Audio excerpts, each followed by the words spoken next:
Hey, Burkett here from the Detroit Free Press. After the Detroit Lions closed the exhibition season against the Cleveland Browns with the 2016 loss, the Lions went 0-4 this preseason. And look, Matt Patricia put a positive face on a positive spin on everything after the game. And I understand that. Look, it's preseason football. You want to be careful about not reading too much into preseason football. The Lions played their starters basically one game. Didn't even have their starters for all of that. Or even for half of that. All of their starters for that, I should say. But, it's still, you'd like to feel a little bit better about where this team is at going into the regular season than you do right now. I mean, that's just a fact of life. That doesn't mean that, they're destined to go 6-10 again. It doesn't mean that they're going to have a bad season or they can't make the playoffs. It's just, coming off an 0-4 season, it's sort of one of those ho-hum, just doesn't really get the juices flowing for the regular season. And I think that's a little disappointing coming off the 6-10 year that the Lions had. Again, I've said this before. I think the Lions are, I think they're a better team than last year. I have a better vibe about the Lions right now than I did a season ago because, as I've said, last year you really got the sense that players weren't buying into Matt Patricia, or maybe I should say that they were. It was a rough adjustment to get used to what he was teaching, what he was doing as a head coach. I wrote this today. They've turned over 40% of their roster, or that's about what the roster will turn over when they go ahead and set their 53-man roster on Saturday. 40%. That's a huge number. And most of the new faces they're either rookies who don't know any better in the NFL, or guys who have played for Matt Patricia before. So the buy-in is there this year. So I feel better about where this team is at from that standpoint. But that being said, even though I know that there's not much that you can take from preseason, it's still disappointing to go 0-4, to lose to the Bills, the Patriots, the Texans, and tonight against the Cleveland Browns. And, I don't know what the numbers, there's still a few games going on right now, but the Lions entered week 4 of the preseason with the second worst point differential in the NFL of all the teams. I think there were 4 other teams that were winless coming into tonight. This is the first time the Lions have gone winless in a preseason since 1999, so 30 years ago. They went 7-9 that season, and I forget who it was, but someone on Twitter pointed out, first game that year against the Phoenix Cardinals. This year they play the Arizona Cardinals in week 1. So there's some similarities. And again, that doesn't necessarily mean anything, but coming off the season that they had, in a year when they need to get off to a good start, when they need to build some positive momentum, just because there's not a lot of buzz about this team. There's not a lot. I just don't get the sense from you Lions fans out there that there's a whole lot of anticipation or big expectations for what this team can do. And I get it, after watching the depth problems, I guess, that this team has, some of the issues in pass protection. There were a couple of guys that had good performances tonight in their bid to win roster spots. Eric Lee, I thought, played pretty well. Brandon Powell had a couple nice returns. Travis Fulgham made a nice little catch at the end there. Josh Johnson, I put him in my stock up because I thought, even though I don't know that if the Lions are going to keep him, I still think Tom Savage might have a slight edge. But Johnson, he can run that zone read a little bit. He adds a little element to the offense. So, I think the Lions do have a decision to make there. But you still come away feeling like, man, 7 sacks tonight, and the fact that there was so much sloppy play, all the penalties. It was a rough thing to watch. And now look, everything in the preseason is done. We move on to Arizona.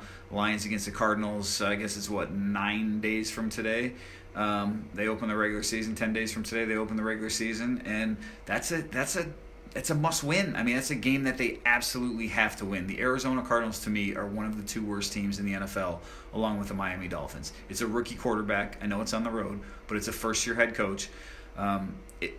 And spare me, I know the Lions lost to a rookie quarterback last year at home, Monday Night Football, and that really set the tone for the season. They can't afford to have that happen again, especially with the tough slate of games upcoming. So I sort of look at this Arizona Cardinals game as a must-win game, and I do have some questions about where this team is at heading into the opener. I mean, they have some injuries. Jared Davis, Frank Ragnow. Davis is not going to play. We'll see about Ragnow. Rashawn Melvin, he did not practice this week. Don't know exactly what his injury status will be. Deshaun Hand, I don't know if he'll be back. So they have some injury questions, some pretty key guys. You're playing a shorthanded Cardinals team. No Patrick Peterson. In fact, they're without a couple of their top cornerbacks over there. This is a game, though, that the Lions need to win, and if they don't, it's really I can see a lot of Lions fans just punching out on the season again, and that just wouldn't be good news. Now, look, the beat writers got Bob Quinn for about 18, 20 minutes earlier today before the game, and Bob said he likes the progress that he's seen from this team in year 2 under Matt Patricia. He said ultimately that progress will be judged by wins and losses. He's not kidding himself when it comes to that, but he said he likes what he's seen so far with some of the buy-in from the players, with some of the things that are going on behind closed doors. He said Matt Patricia has he's changed a little bit as coach. He took some opportunity this offseason to sort of look in the mirror and assess, ask himself what he could do better. I think Matt addressed this a week or so ago when he said, he changed some scheduling things. He talked to his vets. I think we've known that. He said that going back to the spring. So that goes back to my point about having a better vibe about this team overall. But having said that better vibe, it's sort of, you still come away from the preseason and what we've seen on the field, with a lot of questions about how this Lions team is going to be. Now, Matt Patricia said tonight when he put his positive spin on it, he pointed to the fact that, the Lions had some good work against the Texans and the Patriots in practices. He's talking about things that we didn't see on the field in preseason games, and that's really where a lot of their starters got the reps in. Now, I came away from some of those practices. I thought the Lions were fine for the most part against the Texans. There was one day I didn't think they looked very good against the Patriots. They certainly didn't look good on the field in either one of those preseason games. So, this is a team that it's far from complete. It's got a lot of question marks as we head into the regular season. The one thing that I think we can say with certainty is that depth is an issue, so the Lions need to stay healthy. I mean, we saw it on the offensive line tonight, all the issues they had on the interior of the line. Not just the interior of the line, but Terrell Crosby at tackle. I thought Crosby was going to be the third tackle, the clear-cut third tackle. He struggled tonight, his return from a concussion. That made me think that maybe Andrew Donald is in play again, to make this roster.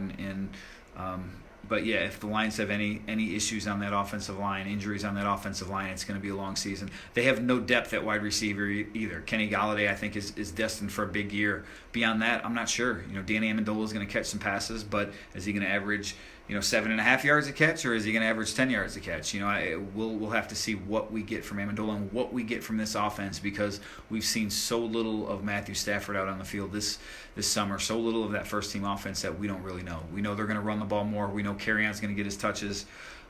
We think we have an idea of what this offense is going to look like, but I need to see it on the field because I haven't really seen them. At least in the most competitive of situations, game situations,